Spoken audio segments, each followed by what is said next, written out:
started off with some sketches, some ideas. Ron sent some sketches. Some riffs.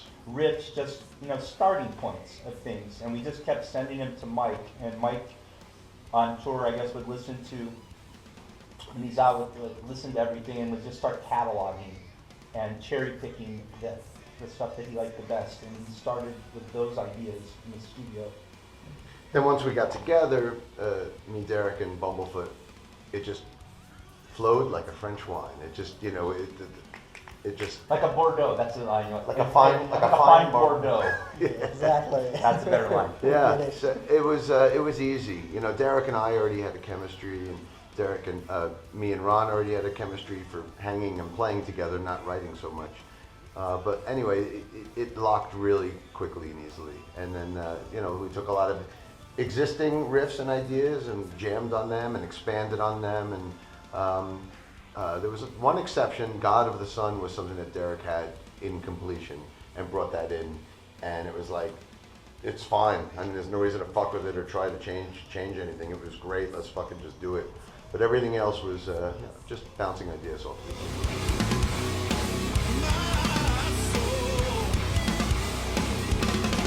We didn't, but it's funny because after we were done with the album, I was in the van with the Haken guys on the way to the Shattered Fortress gig at Lorelei, and they never heard the Metropolis Part 2 demo.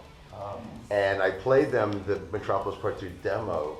First of all, they were blown away by how much of Scenes from a Memory was written while you were still in the band. If you listen to that Metropolis 2 demo, Overture, Strange Deja Vu, Moments of Dance of Eternity, and One Last Time were all there. But the point I'm trying to make, we were also amazed at how much wasn't used for Scenes from a Memory. And the whole point of why I'm bringing this up is I realized then, it was like, oh man, we should have pulled out some of those riffs and used them just for the fans, just for the hardcore fans that would have possibly noticed that. So maybe we could listen to that one of these days and maybe pull a riff or two out and do something with it.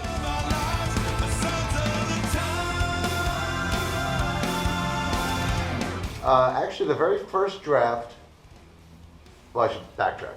I was working with Thomas Ewerhard, who does a lot of the Inside Out artwork, and I think he's worked with Derek on a bunch of his solo albums as well.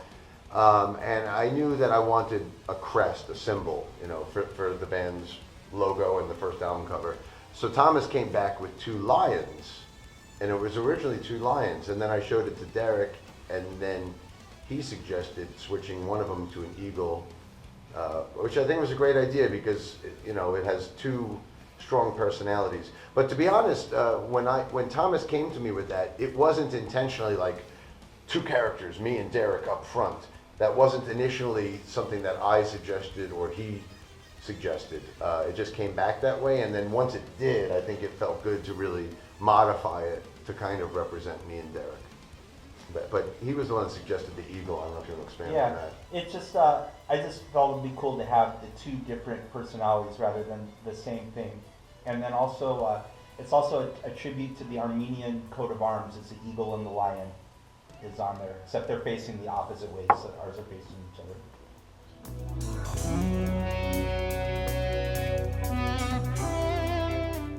Well, for me, it's a very simple answer. I wouldn't have done it. Yeah, I already have several classic prog rock bands. I mean, Transatlantic, I think, is a classic prog rock band, and a lot of what I do with the Neil Morse band. I have an alternative kind of prog band with Flying Colors. I have a classic rock band with Winery Dogs. I have a metal thing with Metal Allegiance. Those were all things I wanted to do after Dream Theater to explore all of my different musical interests. Sons of Apollo is kind of like me coming home to the style that I had for 25 years with Dream Theater. The style that he invented. Thank you very much. Second Sherinianism. But I mean, the reality is I didn't want to do a quote unquote prog metal band right after Dream Theater because I did it for 25 years. I was looking for different things. And after me and Derek did PSMS together, he was kind of trying to convince me to do a full-time band, and I wasn't ready. Time wasn't right. I wanted to get away from the style. And to be honest, I think after I did the Shattered Fortress shows earlier this year, I think it really set the tone for, to come back to this. And, after doing the Shadow Fortress shows, it, not only for me, but for the fans, I think it kind of wet their whistle and kind of closed that chapter, and it's perfect timing to open this chapter. And that being said, I don't think this is really strictly a progressive metal thing. I think when we started the album, we thought that maybe this would be like, the natural progression for both of us to follow up, 20 years later, what we did in Dream Theater. But I think it ended up going so many other places. I think Ron's guitar brought us to so many more modern sounding kind of places, and I think Jeff's vocals brought us to a more AOR kind of sound at times. So I think it's actually transcended the progressive metal tag. Or we're redefining the genre, Mark. Well, then once you hear the album, you'll realize it's. I think people are kind of expecting this to be exactly like what Dream Theater does, but I don't think. I think it's gone many different places.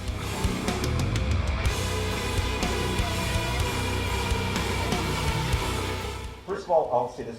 I don't count. I can't go to like, Ron is really good. He can go, oh, 15, gets his abacus out. It's 15, 16. I just do it by feel. And I depend on guys like Mike to tell me what it is. I can count it, and I know all those odd time signatures. I mean, all those crazy parts in Dance of Eternity, that all stemmed from the drums. So that shit was all coming from me. I know that stuff. I live it. I breathe it. I can count it. I know what it is. However, if it doesn't feel good, we won't do it.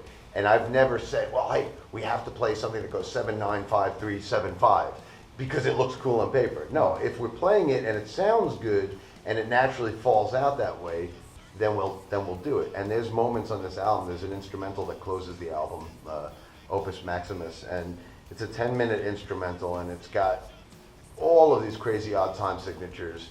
But it was never like it was never counted out first. It was played first, and then we would work out the patterns and do it. And luckily, myself, Derek, and Bumblefoot, and even Billy are very capable of tackling that stuff. But it's never counted first. It's played first and counted after. Going out on my own. Now remember my name. God of the Sun is a trilogy, 3 parts. 10 minutes, 11 minutes. 11 minutes and 11 seconds. Album precisely. opener. Album opener. Covers a lot of musical ground. And you say this is your favorite, by the way, if you listen to And They're all they're Yes, all, yes, you said, I love all of the songs. I mean, I'm immersed in all of them. God of the Sun is a little special because it's the one song that I solely composed the music portion to. But it's It's a great opener. a great opener. It's got that. It reminds me a bit of Lines in the Sand in the way it opens with. that you created It both. opens with big keyboard intro with some sitar flavors and things like that. And it just goes on this journey, through a lot of different places. Reminds me a little bit of Metropolis as well. It's kind of Metropolis meets Lines in the Sand. Okay. Second song is Coming Home, which will debut on Friday. The video yes. is coming out on Friday. And unofficially, the Mike Portnoy theme song. Well, that's, Derek has been quoted saying elsewhere that, He's coming home to reclaim the throne of the genre he created. And we wanted a song to really, lyrically, there's... fit that spirit. Yeah, that fits the spirit. And so when you listen to the lyrics, Third song on the album is Signs of the Time, which was the first thing we put out just for people to get a taste of the band. It's got a little bit of everything. It's got the heavy riffs, and it's got the hooky chorus, and it's the shredding solo. So that felt like a good first taste to see a little bit of everything of what the band has. Fourth track is Labyrinth, which is one of the epics on the album. It's almost 10 minutes long, and to me, it's the most, the most prog epic on the album. It goes through many, many different places. It's very Dream Theater-esque, to be honest. Being you're a Dream Theater fan club, I think it reminds me of, at moments of, like the way we used to write in DT, and goes many different places. But and it's more sexy than DT. If you listen to the verses, there's like a Zeppelin. Yeah. It's smoldering. There's sexuality to it. yeah, I don't mean Which it also- sounds like Dream Theater. I'm talking more just in terms of Yeah, there's a the lot more. arrangement of a prog epic. Yeah, I just don't want to sell the song short. Yeah. It's maybe on certain days it's my favorite song in the album. Every day that my favorite changes, but it's definitely one of my favorites. Then comes Alive, which is to me the home run hit single in a perfect world. That's more of a power ballad, and Jeff just knocked it out of the park with that. I mean, what a hooky chorus and a huge chorus and amazing guitar solo, very like Jeff Beck meets David Gilmour, really tasty breakdown. We shot a video for that too, so that video is going to come out probably the start of next year once we hit the road. Then is Lost in Oblivion, which is Ron, like a yeah, it was a riff that Bumblefoot brought in. When he presented it, the riff was called Rushuga, half Rush, half Meshuggah, and it's a really super aggressive song, all guitar and bass unison parts and fast double bass, and it's got this crazy guitar and bass, even smile very. very Eat 'em and Smile unison, and with this drum breakdown too, in a crazy odd time signature. So yeah, that's a real, full guns blazing, upbeat, crazy song. We shot a video for that as well. I think that the video for Lost in Oblivion is going to come out on October 20th, the day the album comes out. So that'll be the second video. Figueroa's 4 is really just the intro to Divine Addiction. It's separate, but they go together, and live, that'll be the setup for it.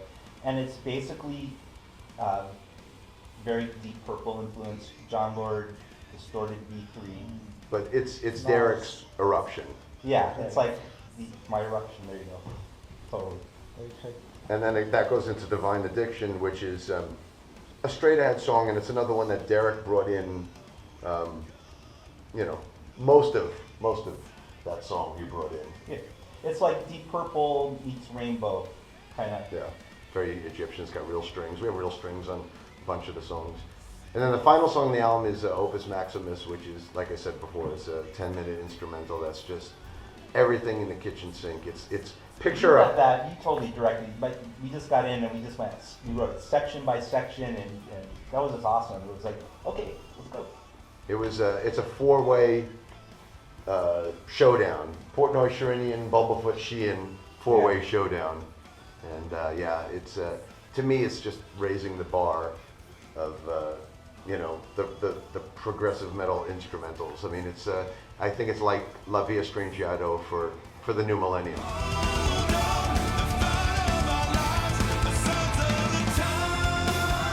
To be honest, this band is going to be run the way that I ran Dream Theater. And after I left Dream Theater, every band I worked in, from Flying Colors to Metal Allegiance to Winery Dogs, they were all kind of collaborative, and every decision was made together, and which is great. And I enjoyed that process for a while until the emails started coming in. And then every day I'd wake up to 200 emails discussing one fucking decision, and it starts to make you crazy after a while. So when Derek came to me last year or whatever, and we started discussing, okay, let's finally do this, I said to him, look, the only way this is going to work is this has got to be the way it was in Dream Theater. I need to be able to call the shots, have a clear vision, and run the band, be the director of the band, and make the decisions, and write the set list, and oversee the merchandise and the artwork, and not have to go through all the four other guys, approval for every decision. In Dream Theater, at least the last 15 years or so, it was never like that, or the last 10 years. And I said, that's the only way I could do another new band. And he was totally supportive of it, and we told that to Billy and Bumblefoot and Jeff, and they're totally behind it.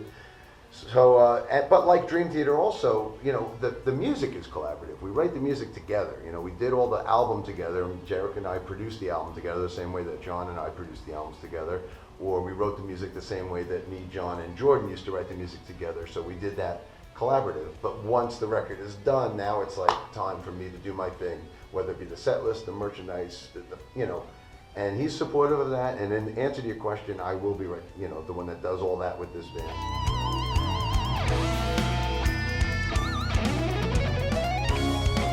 Yeah, I mean, it's pretty clear and obvious what it's going to be. You know, when you're a new band and you only have one album out, you kind of have to pad out the set list with other stuff. So inevitably, we'll revisit some of the old Dream Theater material that we wrote together on this first tour, as well as whatever else we want to fill out the set with, maybe some covers or whatever.